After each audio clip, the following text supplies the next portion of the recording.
Kemacetan sudah menjadi hal yang biasa bagi masyarakat DKI Jakarta. Namun dampaknya kian terasa dalam kehidupan masyarakat Jakarta, mulai dari sektor ekonomi hingga kesehatan. Bahkan Badan Pusat Statistik mencatat bahwa kerugian materi akibat polusi udara yang ditimbulkan oleh kemacetan mencapai 17,8 triliun rupiah hanya dalam periode Januari hingga Maret 2023.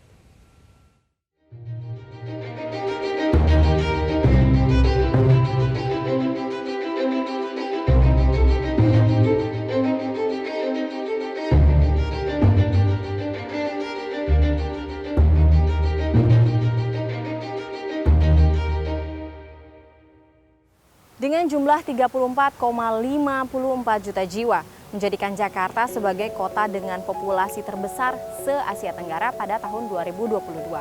Hal ini berdampak besar bagi masyarakatnya.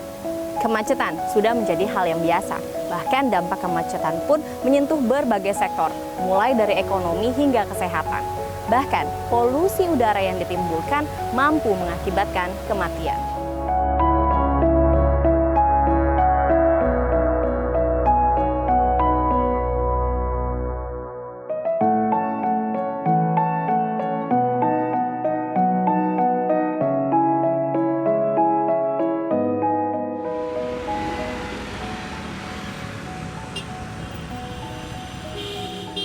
Yang paling menonjol ya penyebab kemacetan lalu lintas kita adalah itu dari penggunaan kendaraan pribadi ya. Kalau kita bandingkan dengan macetnya akibat transportasi massal atau penggunaan kendaraan pribadi, itu justru yang paling menonjol kendaraan pribadi, dan lebih khusus lagi itu ada di motor.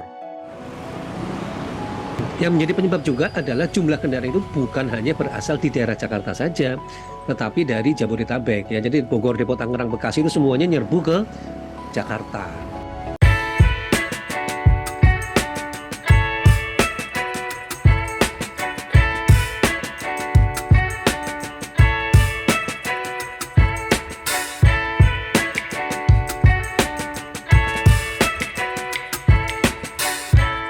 Kalau bicara kerugian, paling tidak ada 3 indikator kerugian yang bisa kita ukur ya. Satu, tentu bicara paling muncul adalah kerugian secara ekologis atau lingkungan ya.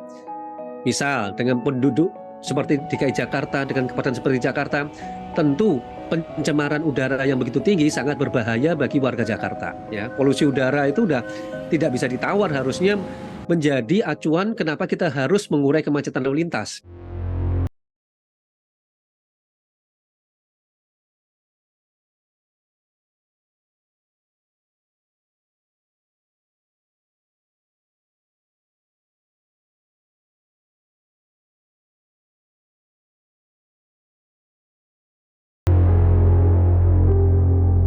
Kalau kita lihat ya di Jakarta ini, kalau dilihat dari datanya ya, itu udah di atas 150-an ya untuk AQI-nya. Dan penyumbang terbesar dari segi transportasi kalau di Jakarta.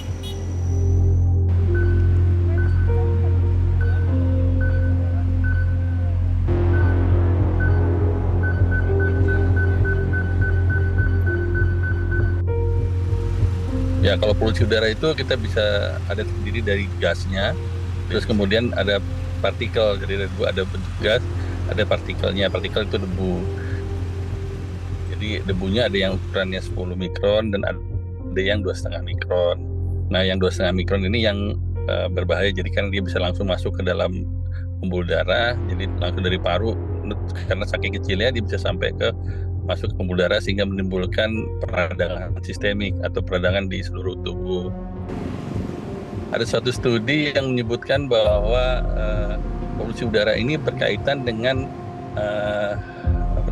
angka harapan hidup. Jadi kalau polusi udaranya lebih kecil, angka harapan hidupnya bisa lebih panjang.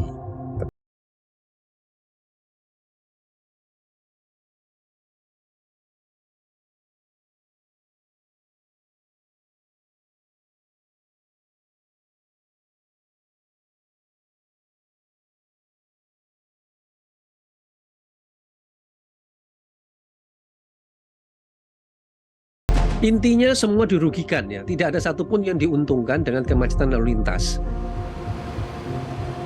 Paling tidak saya merunut ada 3 ya laporan berbagai riset ya, mulai dari dari ITDP, dari Masyarakat Transportasi Indonesia ya, bahkan dari berbagai macam perguruan tinggi yang ada di Jakarta dan sekitarnya, itu memprediksi begini Mbak, kalau kemacetan lalu lintas ini dibiarkan ya, dalam waktu tidak lebih kurang dari 10 tahun dari sekarang, orang keluar rumah itu berhenti. Kalau kita amati lagi, gejala ini sudah mulai muncul pada saat jam pagi berangkat dan jam pulang kerja. Ya, persoalannya kalau ini dibiarkan, maka seiring dengan waktu semakin meluas. Kalau tadi istilahnya hanya berangkat dan pulang, bisa jadi lama-lama setiap hari pada hari kerja terutama ya di luar Sabtu Minggu, jalanan Jakarta itu akan macet total.